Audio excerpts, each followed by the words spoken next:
presenting it from my point of view, but I'll be presenting course materials as they're laid out in the Asian Classics Institute study courses. This is course 7 of 18 courses, and of an 18 course of study that was like beautifully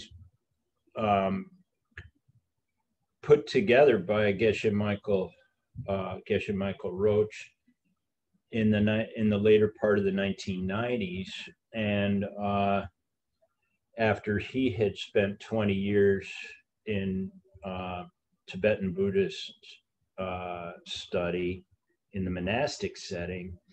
And what he did was he took, that 20-year course of study that he did brought him to a place of becoming what's called a Geshe, which is like a PhD of Tibetan Buddhism, really. And it's a difficult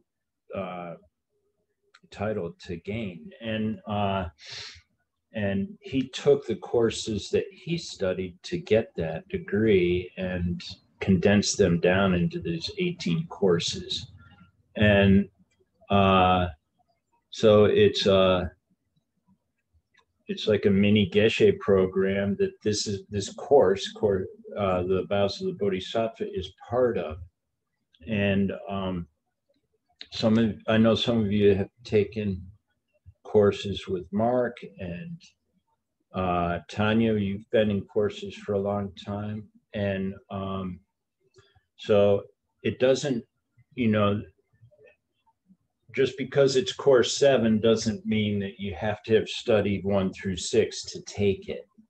You see, it's the way these courses are put together, they really cover the material in such a way that you can jump in at any point. Some are a little bit of a tougher slog than others in terms of the understandings that it asks you to manage. But this is a course that is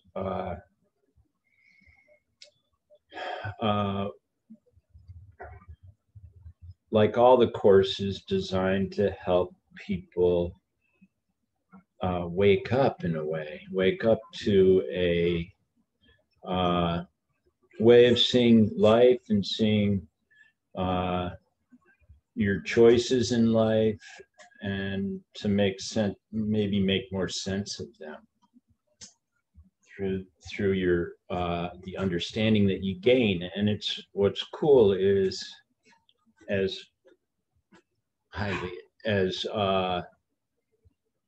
concepts are introduced to you, this has been my experience, I'll put it that way.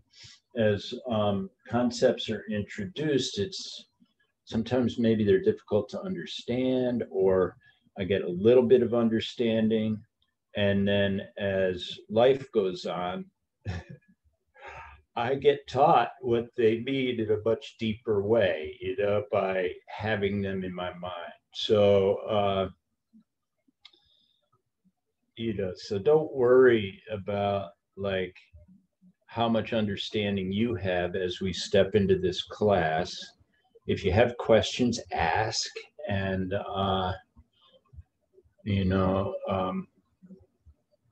another beautiful thing about this course of study is that we're not asked to take leaps of faith. You get to crunch the material, you get to ask each other questions. If you have doubts, you really need to ask about them, and flesh out your questions, flesh out the doubts that you have. And the metaphor that's used quite often is that it's like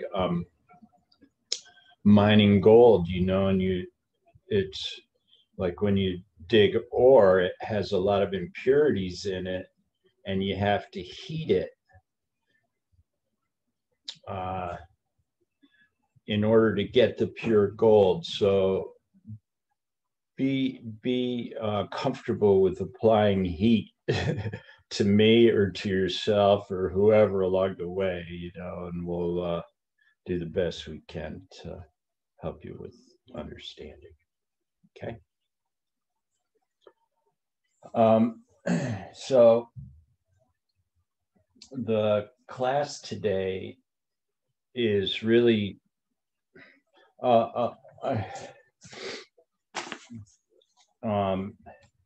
it's an overview of the course, and it's my job today to hopefully inspire you to be motivated to really come to understand what the vows are about.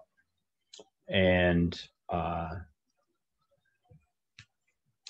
you'll be invited at the end to take the vows if you want. It's not a prerequisite. It's not well, I guess it would be a post-requisite. It's not a requirement of the course to take vows.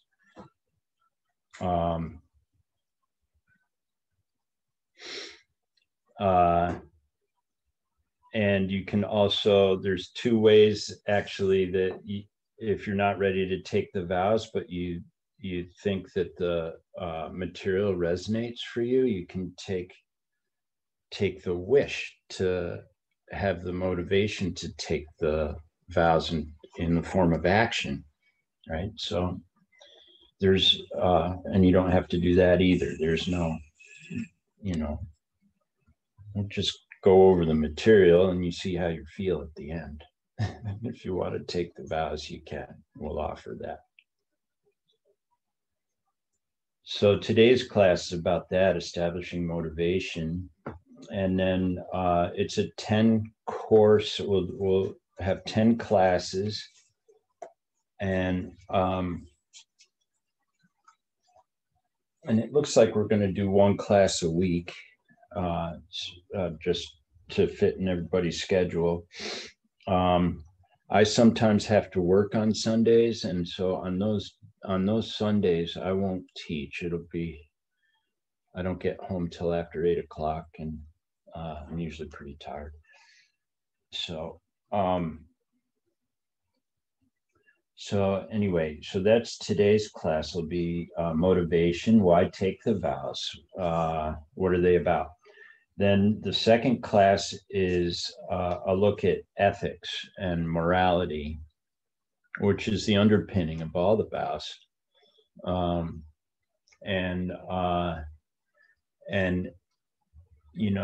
So we'll talk about, I think you've all been introduced to the ideas of karma and emptiness. So morality and ethics are the underpinnings. It's to using karma and emptiness to your benefit.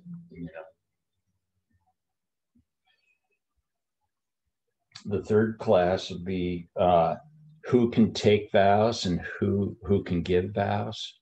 So it'll be a little bit more kind of nuts and boltsy, look at the tradition of taking and giving vows. The fourth and the fifth class will look at, so in the Bodhisattva vows, there's root vows. There's 18 of those. And there's secondary vows, which there's 46 of. So class 4 and 5 will go through each of the vows, of the root vows, one by one, and talk about them. Class 6 is a description of what it takes to break a vow, and then what happens if you do break a vow. Can you restore them? And yeah, you can. There's a way of restoring the vows. And as you it can be a heavy idea, taking vows. it's a commitment, you know. Not everybody's so oriented to making like lifelong commitments or anything like that. And I just, just in looking at the structure of the class is like looking at morality and ethics and vows, and then how to break how are the vows broken. It's actually difficult to break the vows, and if you do, how to restore them. I encourage you not to get caught in a negative head spin around the vows. My experience with them is that they're a kind of relief, that they're that they're guidelines, so that when I've had times in my life when I had to pick a course of action or deal with difficulties that I was going through, the vows really help be guides for me, about what's right action in this circumstance. What do I give up in this, and what do I take up? And I look then at the vows, and they help guide me in my choices. And so just to build on that a little bit, the vows are designed to build for you. They're like building blocks to a happy life, not just for you, but for everybody. How do you make choices that contribute to everybody's happiness, including your own? Right? You're one of the people you're making choices for.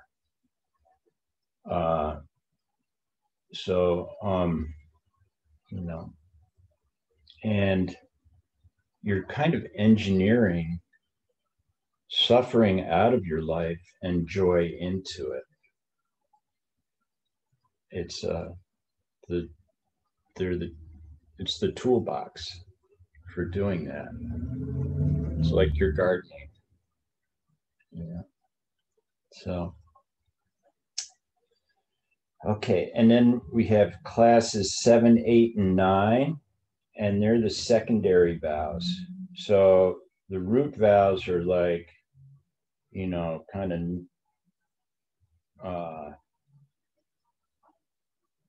sort of bigger ticket items. And then the secondary vows are more detailed.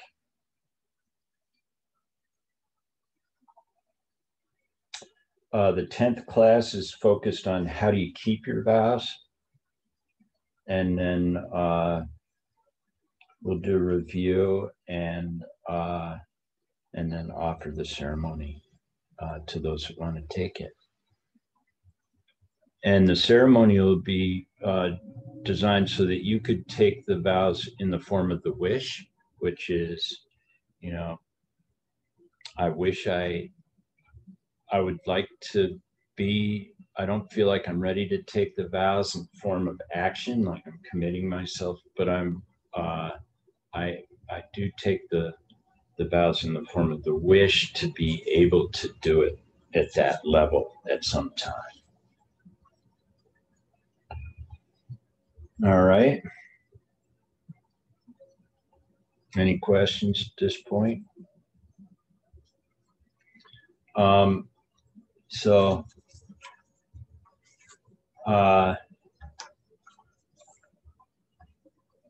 now something about vows I would like to say, because it has to do with how I would like you to think about the course as you take it. is that if you do choose to take the vows, it's really good to have a clear understanding. Like the more clear the thing that you're committing to is in your mind, when you commit to take it, the stronger the vow sits in you when you take it. Make sense? So these courses are designed for you to really well learn the material.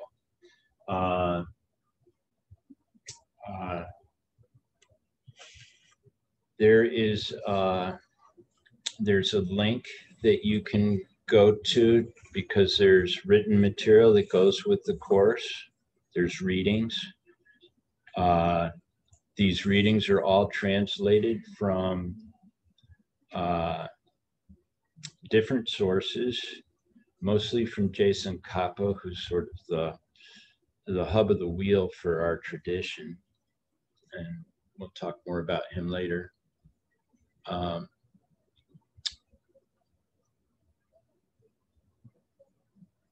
But it's good to read the material.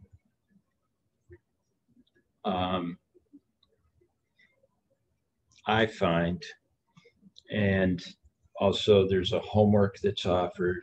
So I'll give you my shtick on the material, which, you know, is basically me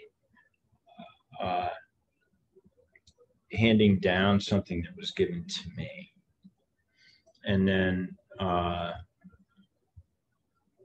you know, you can go to the text, read the text that's from, you know, great masters of this tradition that's 2,500 years old. And that will further connect you to the source of this material and the lineage, which will just reinforce in your mind, this is an ancient tradition that has stood the test of time. And it's pertinent today, and that's part of my job too, is to help you see how to apply it to your life now. Even though this was, you know, written, this material comes from teachings that were originally given 2,500 years ago.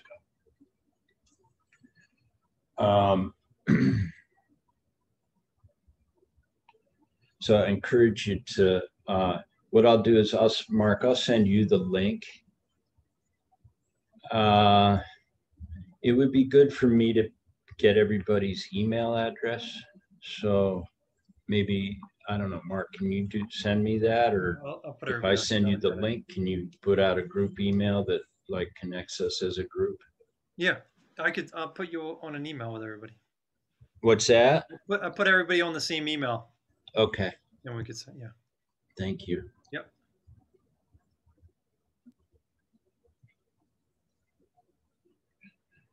Okay.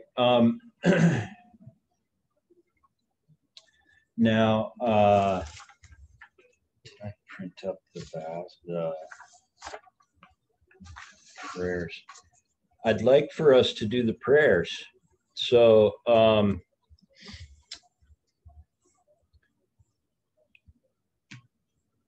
the way this tradition's been passed down, we do a little prayer at the beginning of it's mandala offering, really. So what it is you you just think in your mind, what would it be like to live in a world where everybody was content, like beyond content, like free from suffering, full of love for each other, and happy? What would that look like? Try and like place the picture of that in your mind. And then, you know, like, and then placing that in your mind puts a seed in your mind for you to have the experience of it. Oh, thank you, Mark. Awesome. So on the screen share there, Mark put up and then can you follow that with, yeah, refuge, beautiful. So the mandala prayer, we'll do the Tibetan, and it's a way of connecting to, 2,000 years of these teachings being given. And if you can place that picture in your mind of a world where people loved each other and were happy, you can offer that. And in giving it away, you put the seeds in place for you to have it yourself. Okay. And then we'll do the refuge prayer. And there's the English for it. And it's also good seeds to put in your mind, like taking refuge in the teachings. And it's really taking refuge in the idea of karma and emptiness, that what we do matters in terms of the way we see the world we live in. And so I need to keep reinforcing that for myself because I'm not always convinced of that. Okay, so we'll do the mandala offering once and then the refuge prayer 3 times.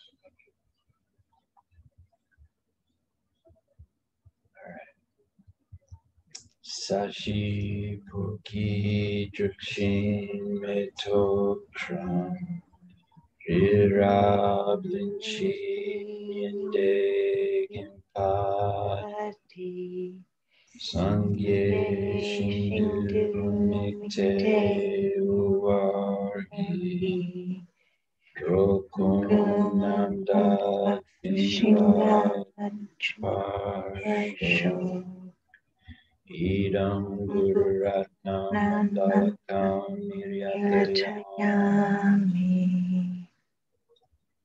Sangye Chudam Sukhi Chotnamla Janchu Bardu Dakni Kyapsuchi Daki Chunyen Gipe Sunamki Rola Penchir Sangye Drupasho Sangye Judam Soki Choknam Janchu Vadu Dakni Kyapsuchi Daki Chunyen Gipe Sunamki Rola Penchir Sangye Drupasho Sangye Chudam Soki Choknam Janchu Bardu Dakni Kyapsuti Daki Chunyen Gipe Sunamki Rola Penchir Sangye Drupasho.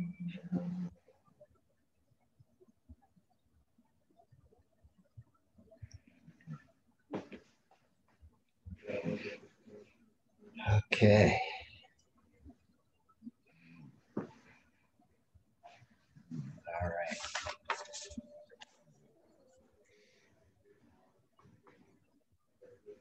Okay. So motivation for taking the vows.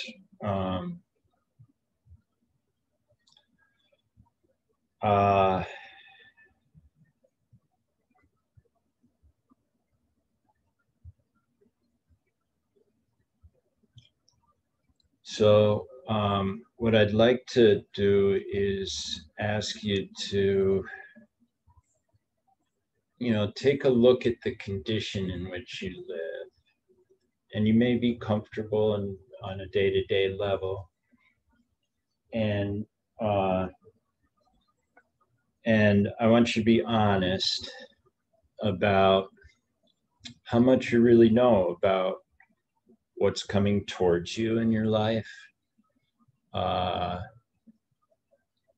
and, um, and how your choices today influence that, or don't, or maybe don't influence that in terms of how you think about your choices.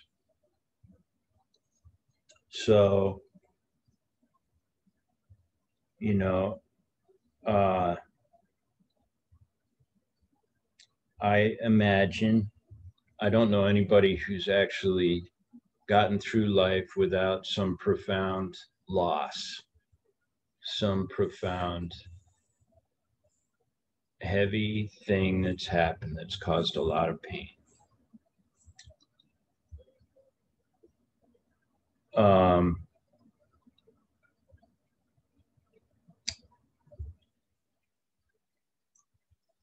So there's those things that kind of hang out there, right? We don't know when they're going to happen.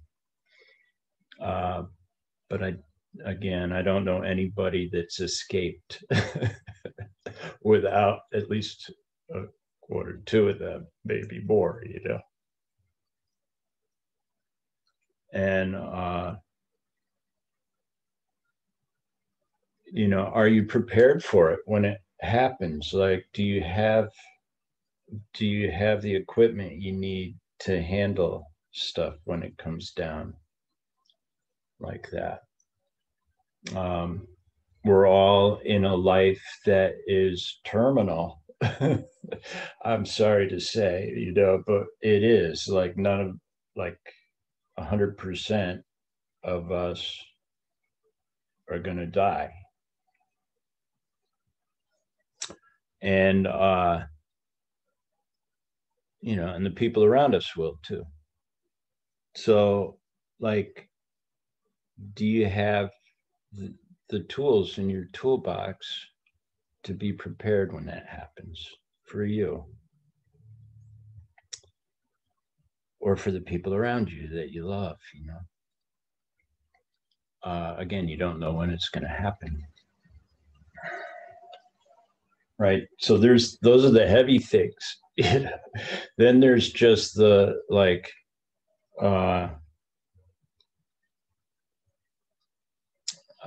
day-to-day annoyances, the things that we cope with that are irritating in life,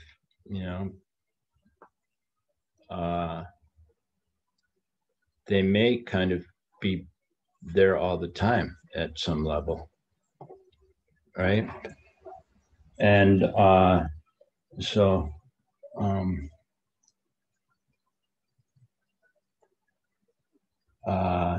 so like, just take a minute and think about those things in your life, and wouldn't it be nice to have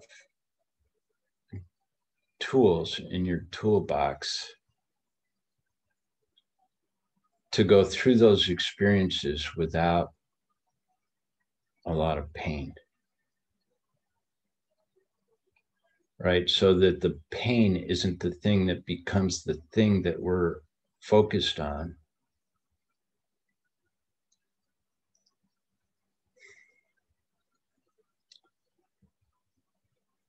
Not that there isn't loss, but that the thing that we're focused on is how do we free the suffering for maybe not even ourselves, but for others.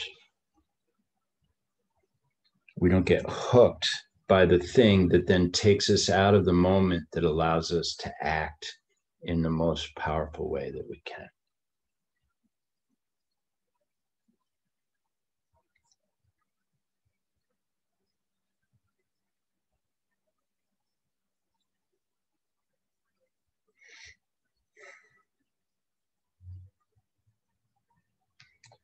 So like those are, the big things, and then the little things, the things that are daily annoyances or whatever, like, instead of having that just be like something that we become copers, like super copers,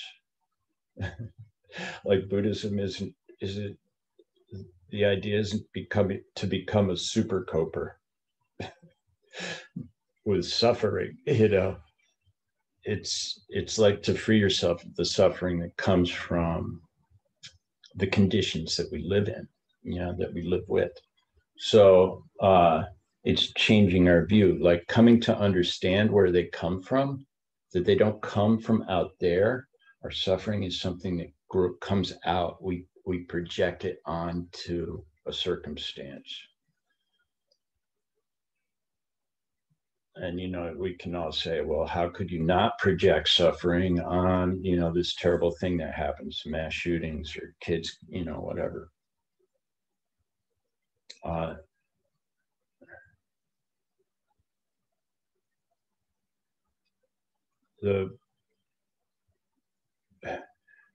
What I'd encourage you to do is not get caught up in too much of that.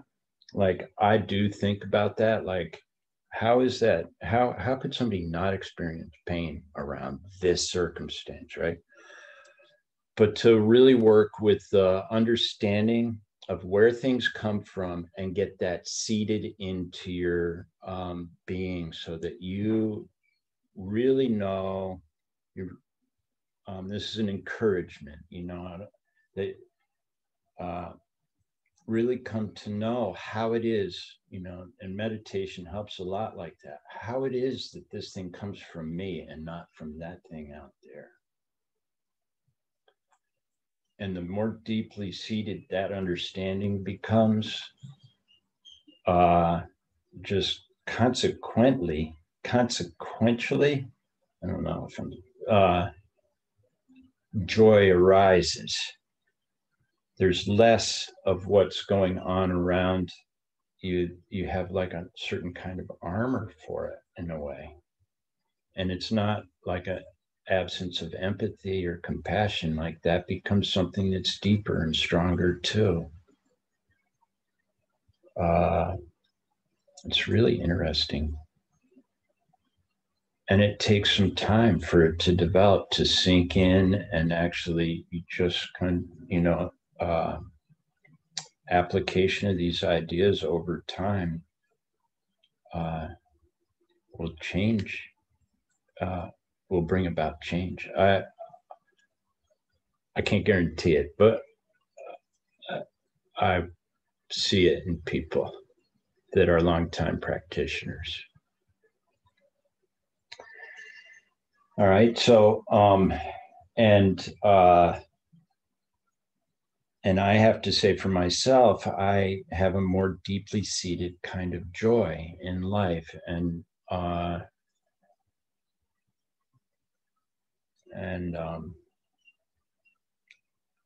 it's from applying these teachings, from keeping my vows as best as I can, and I'm not great at it. I do the best I can. So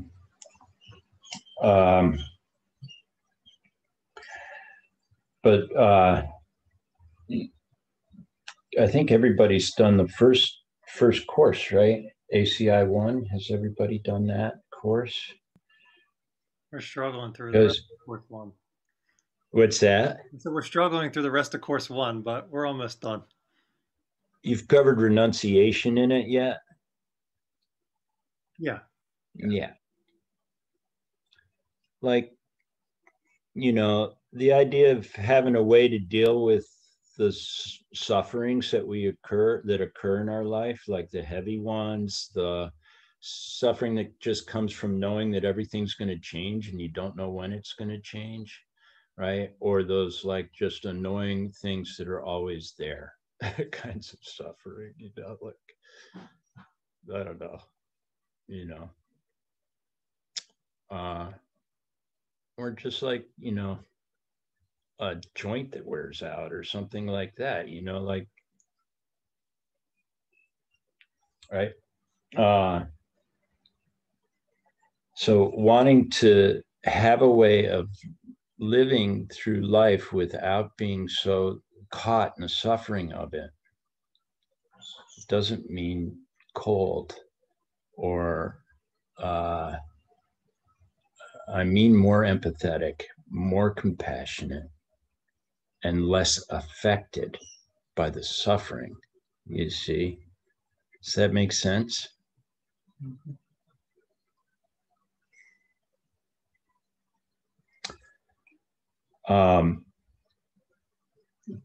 The desire to have that is renunciation. That's a key to this course, to any, to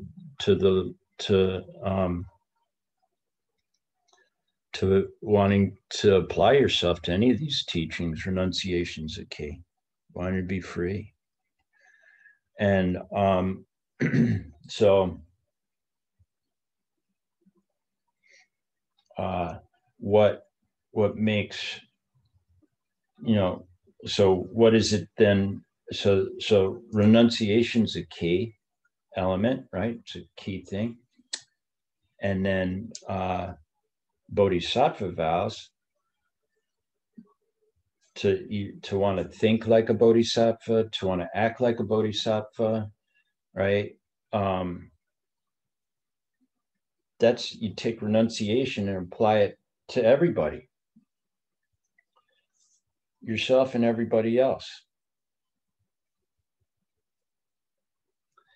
And yeah, so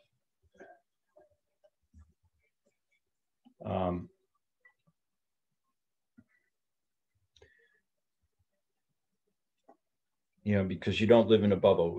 I live in a world where, you know, how other people are affects how I am, you know, and so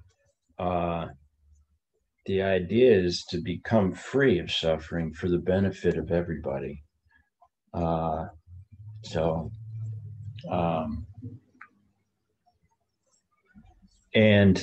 the more deeply you understand, you come to understand karma and emptiness, the more that makes sense, the more that involving everybody in your choices and your actions just makes sense.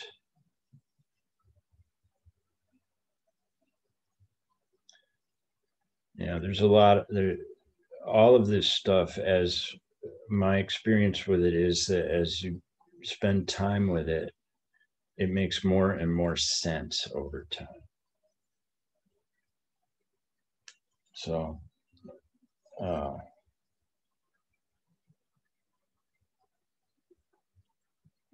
so if you're going to do the homeworks, which I would like you to do, all right, you can do them and you can send them to me, email them to me, and I'll correct them.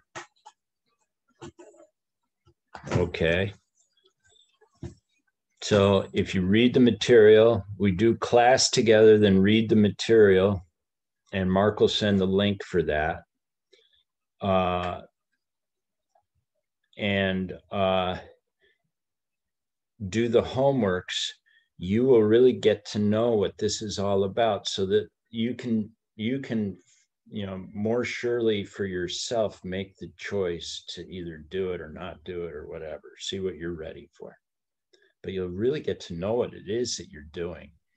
It's not like you're going to Madison Square Garden with His Holiness when he's offering to give bodhisattva vows and he says a bunch of stuff in Tibetan, and boom, you've got your vows, but you don't know what you just agreed to. You see, you're going to know what you're agreeing to. And that's such a cool thing about this material. It's really like, this school is such a blessing because it gives you the stuff that you need to know to make choices, you know, like educated choices. Can I ask a question, Will? Yeah. Do you recommend that we have class first and then read the material, or try to read the material and then come to class?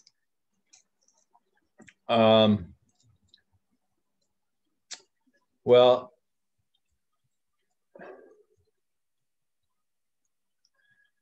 I recommend that you take the class and then read the material. Okay. And I'll tell you why. The language from the material is sometimes like it's monastic. You know, it's great information. It's very detailed. And I want you to, I think it's nice for us to talk about it. I'll introduce you to the ideas and then go more deeply into it and then do the homeworks. Okay, thank you. All right. And I will try to make sure that I hit on the answers in the homework during the class. Okay, so to that end, I can get carried away. So, you know, to that end, I'm gonna hit some homework questions. I have been hitting on some, but maybe not directly.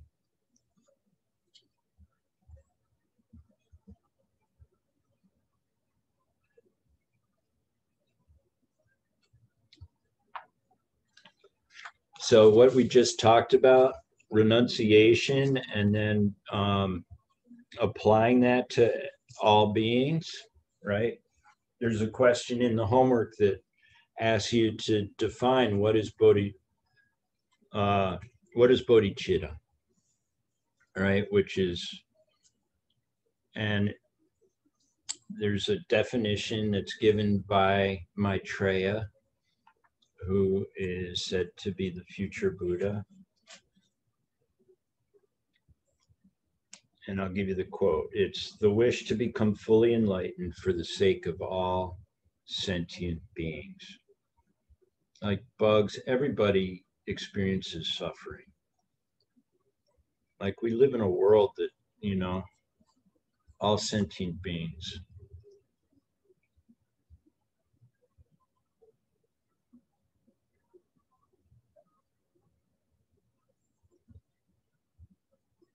The wish to become fully enlightened for the sake of all living beings, all sentient beings.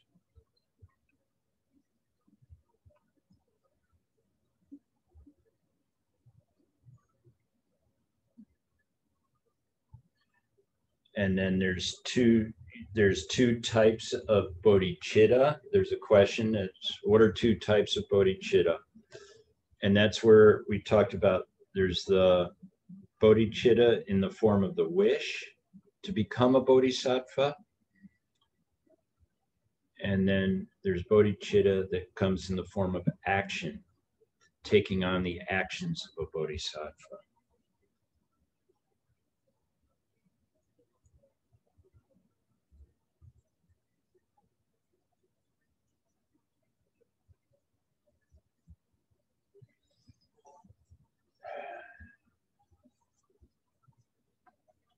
Now,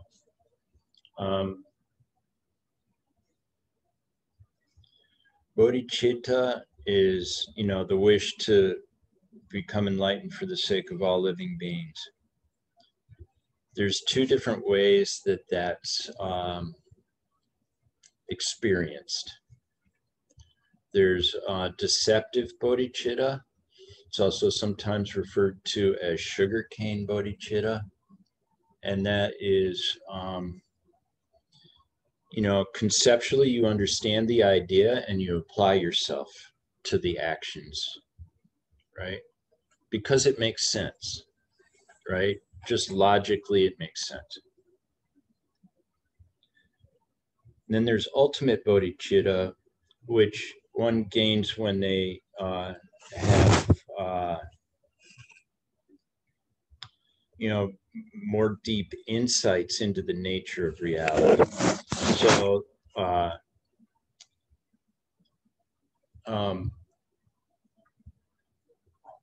So ultimate bodhicitta is really achieved after one has a direct perception, the direct experience of emptiness, of things being empty of nature, of their own.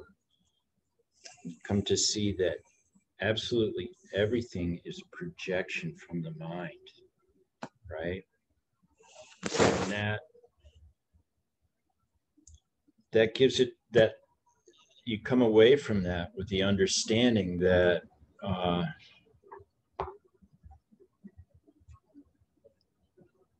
that it is our choices that creates our world.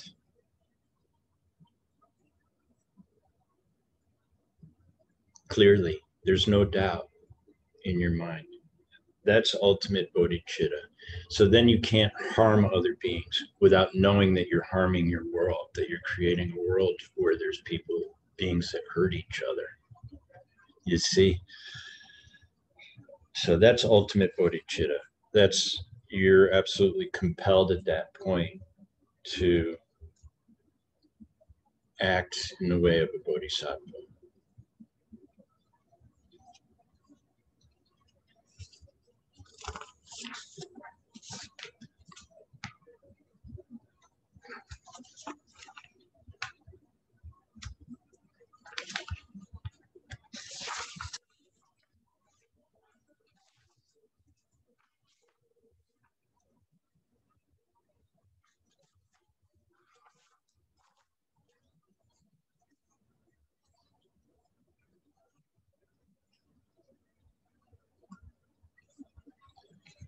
Okay, there's a quote in the reading, and I believe it's also in ACI Course 1, this quote from Jason Kappa. And it goes like this. It says, this is Jason Kappa's writing. I think it's from the Lamso Namsum, which is the root text for Course 1, right? They're swept along on four fierce river currents. You don't have to write it down, like it's in the reading, so you can just get it. But from there, and then it describes it. It describes, what it means afterwards. So it goes, they're swept along on four fierce river currents, chained up tight and past deeds hard to undo, stuffed in a steel cage of grasping to self, smothered in pitch black ignorance. In limitless rounds, there you go, thanks, Mark. In limitless rounds they're born, and in their births are tortured by three sufferings, without a break. Think how your mothers feel, think of what's happening to them. Try to develop this highest wish. So there's a question in there in the homework that asks you to talk a little bit about what this means. What does this quote mean? And so generally speaking, it's, we're caught up in, there's different ways that the four fierce river currents are talked about. One way is that the four are birth, aging, sickness, and death.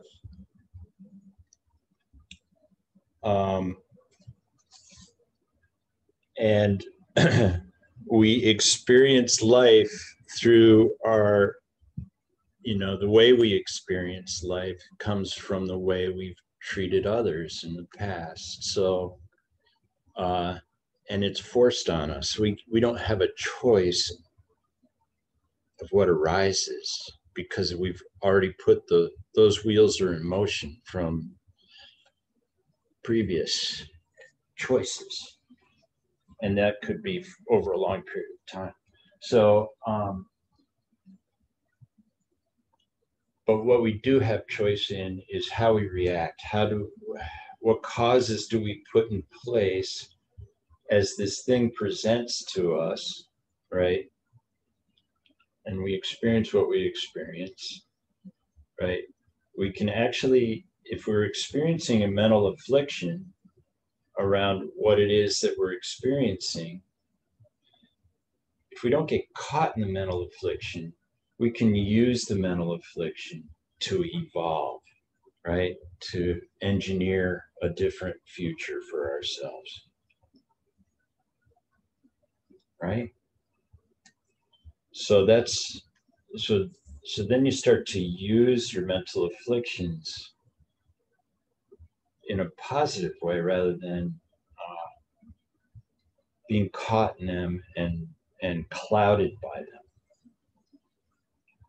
Right? So chained up tight in past deeds, hard to undo. Stuffed in a steel cage of self, like the selfness that we apply to things, that things have nature out there of their own. It's like a cage, because then things aren't malleable. They're not, if it's that way, things aren't malleable. And the ignorance is that thing that keeps us in the dark around that reality. And that reality keeps us cycling around and around, right? So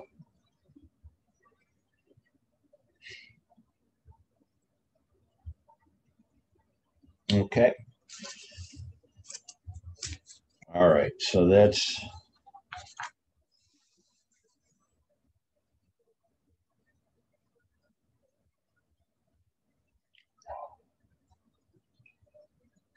and the piece about what's the piece there about our mother? Think how your mothers feel, right? That's a reference. I don't know if you guys have talked about this, but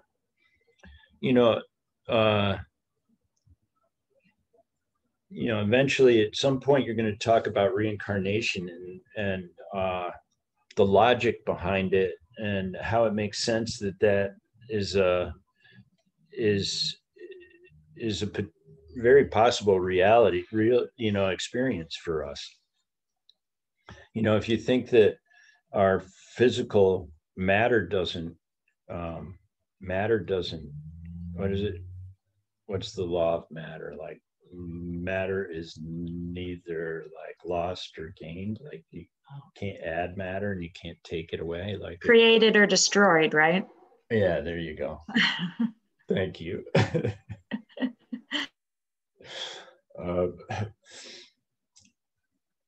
So then, just as a possibility that that's the case with consciousness too. It's neither created nor destroyed.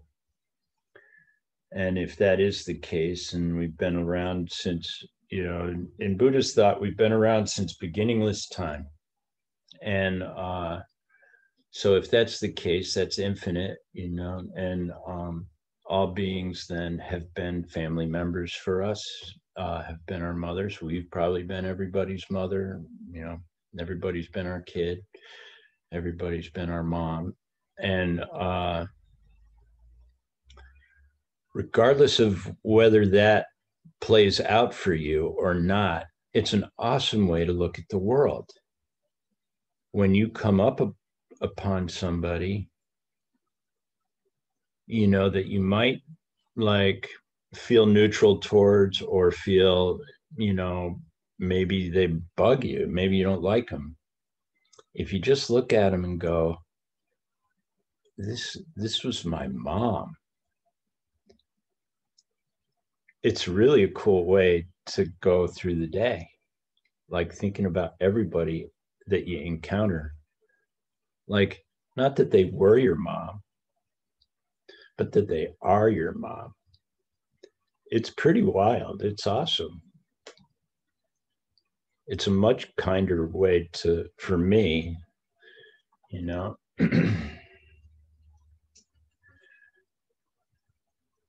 like, I don't know, like I'm not working by Zoom. I work in person, and I encounter people all the time, day to day. We all wear masks and all that stuff. And sometimes they aren't necessarily people I like very much. But if I think of them as my mom, like I can still treat them really well. You know? So anyway, it's a good way to develop bodhicitta. Where's the rest of the quote? Okay. Yeah, so think how your mothers feel.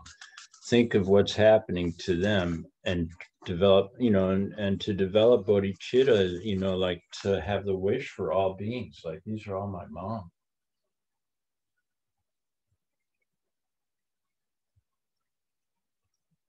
Anyway, that's one of the methods, and traditionally to develop bodhicitta is to think of everybody as being your mom.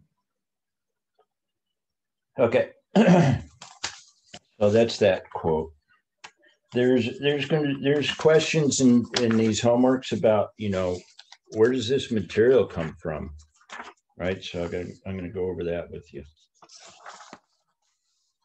This is depending on, anyway, I won't. So the primary commentary for this course is The Highway for Bodhisattvas. It's by Jason Kappa, right, who was just this incredibly prolific being. If you have any, depending on, I think Geshe-la might be Jason Kappa reincarnated. He's incredibly prolific too. Unbelievable.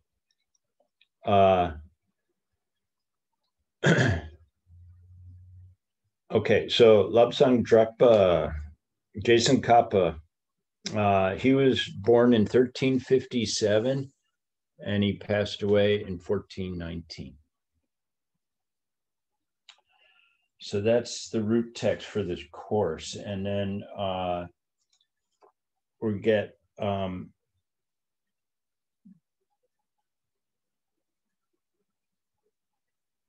okay, there's a summary. Oh yeah, there's a summary of all the different vows. So there's 3 different kinds of vows. There's freedom vows, the 10 virtues, like those day vows that we did, the 1-day vows. Those are freedom. That's a form of freedom vows. And then there's the bodhisattva vows, and then there's the vows of the Diamond Way. 3 different sets of vows. And there's a text that if you get involved in other kinds of vows, this text you'll see again. It's The String of Shining Jewels, and it's by Geshe Sewang Sundrup. You want to put that up there? Yeah. Right? We don't know his dates, but we do know that he was the tutor to the 10th Dalai Lama, who did not live very long, 1816 to 1837. 21. Okay, and then so then the bodhisattva vows come from different sources. The actual vows, 13 of the root vows come from one of the sutras that was, so a sutra is a teaching from the Lord Buddha, the Buddha himself, 500 BC. And it's called the Sutra of Skillful Means.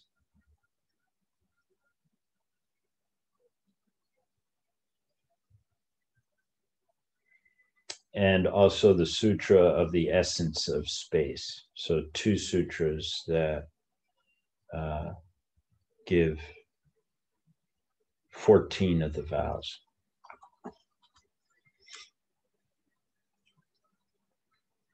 And then 4 of the vows come from Master Asanga, who was the twin brother of another great teacher whose name was Vasubandhu. And Master Asanga lived around 350 AD. And the text that he wrote is The Levels of the Bodhisattva.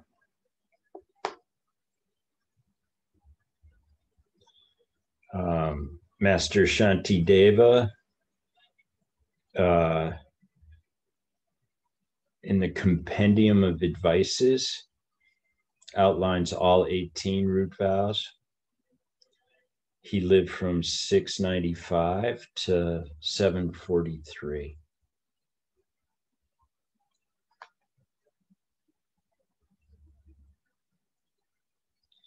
And then Master Chandragomi wrote a text called the 20 Verses on the Vows, and that outlines 4 of the root vows and all 46 of the secondary vows.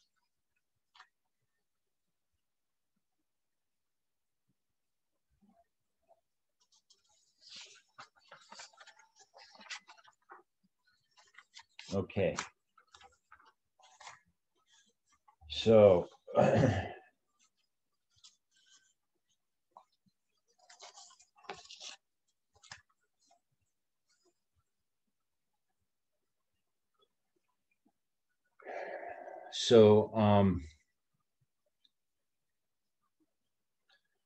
so just to recap, the vows are like tools in a toolbox that offer sort of they offer a guide to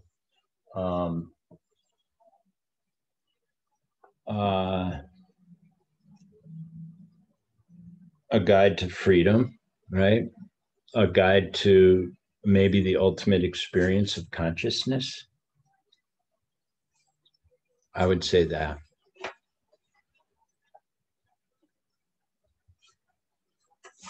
A guide to freedom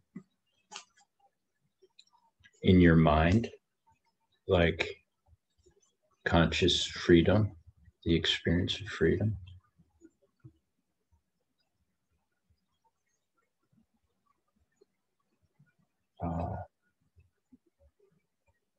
And the desire that everybody have that.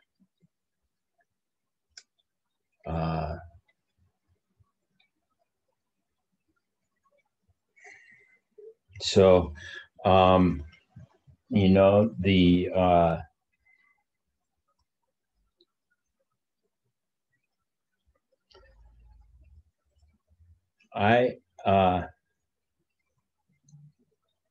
would encourage you to play around with the vows, like, and to also be introspective during this time while we're taking this course, to look at how it is you experience suffering and what's the possibility of maybe rooting it out.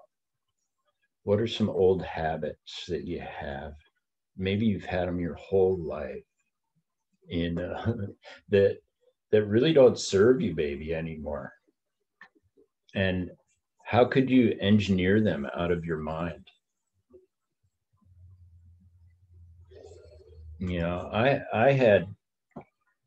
I had things going on,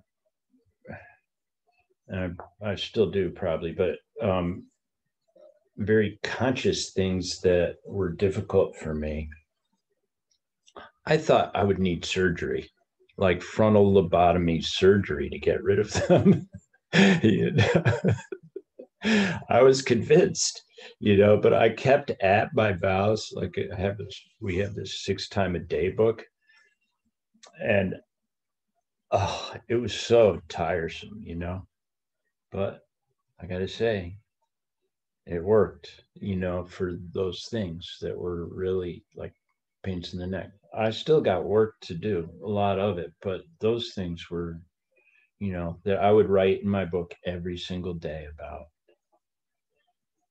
I'm like happy to say I wake up now and I don't have those things, those particular things. I'm not fully baked cake by any means, but you see, it's cool. And there is a freedom in the vows, like it's not all up to me anymore. Like I've got these buddies in my pocket, and they really are a thing I can relax into, So if you're thinking about taking the vows, like don't think of them as a burden. Like I would just say that. And then like it's nice to have this group, like 7 people, right? That are considering this together. Like you guys can buddy up, like Marco will send out a group email. You can contact each other. You can do your homeworks together. You can talk about this stuff and also bring questions to class. Because like if you have a question, somebody else probably has it, to talk about it would be good because it'll help everybody. Okay. So any questions?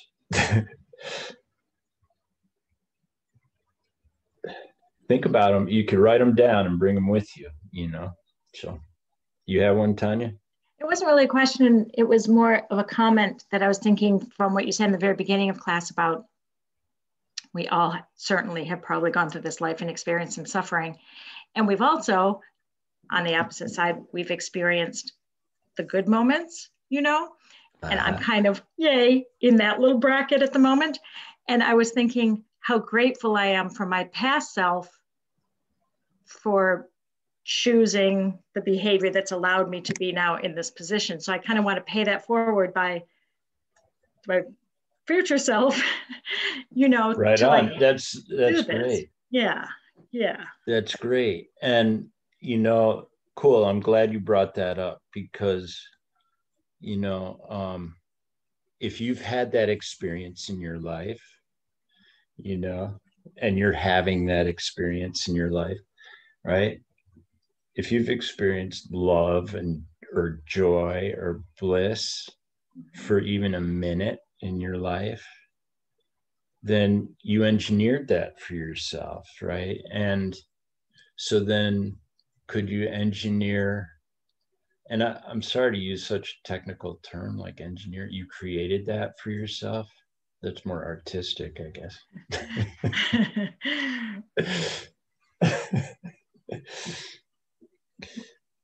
You could think of the vows almost like a technology, maybe that's, they're a tool of creation. So depending on your nature, they're like a toolbox or they're a palette of things that you can apply to your life to create more of that. Like you could actually, if you understand karma and emptiness well, put in place the causes to have that experience all the time. Okay. To be in love with everybody.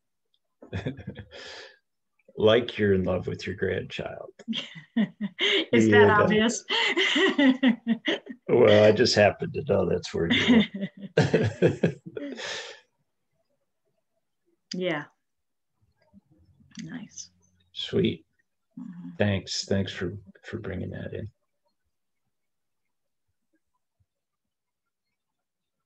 Very cool. Yay, your past self. That's good. Okay. All right. So we'll finish up. We've got a whole week, so go ahead and get into the material if you have the time. I encourage you to take the time to do it. And then do the homeworks. And then also, if questions come up for you in that process, which they're likely to, then you can bring them to class. Okay. All right. Mark, can you put up the mandala. And so we'll do the, imagine a world where everybody's happy and free, right? And offer that, like, even if you can get it for 5 seconds, what that would be like. And then a dedication, like, so dedication is, by the goodness of what we've done, may such and such come to pass, And so think about, like Tanya is thanking her past self for putting in place the causes to have the experience, the blissful experience that she's having right now. Right. So you can take the goodness of, take what the potential of this class that we just did together in this this conversation, and dedicate it towards something like that, for yourself or for others. Right. So that's the mandala and the dedication. Right. And so there's this mudra that we do.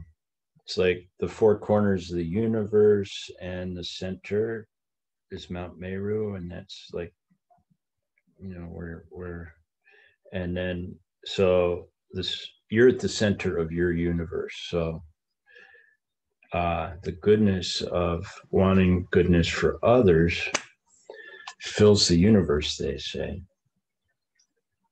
fills beyond the edges of the universe. What happened? Okay. Sashi Puki Jukshin Meto Tram Rira Vinci Ninde Gimpadi Sangye Shindu Mikte Uargi Drokun Nandak Shingla Juparsho Idam Guratnam Mandalakam Kevadi Keokum Tsunami Shezutsoksi Tsunami Shezunwe Tampa Kumito.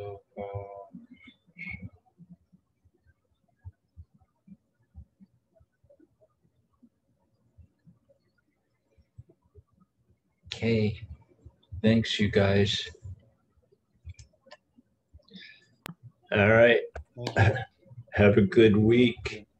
Thank you. Thank you. To see Yeah. everyone. Thank you. Okay. See you, Kyle. Take care. All right. Bye. Bye-bye. Bye. Thank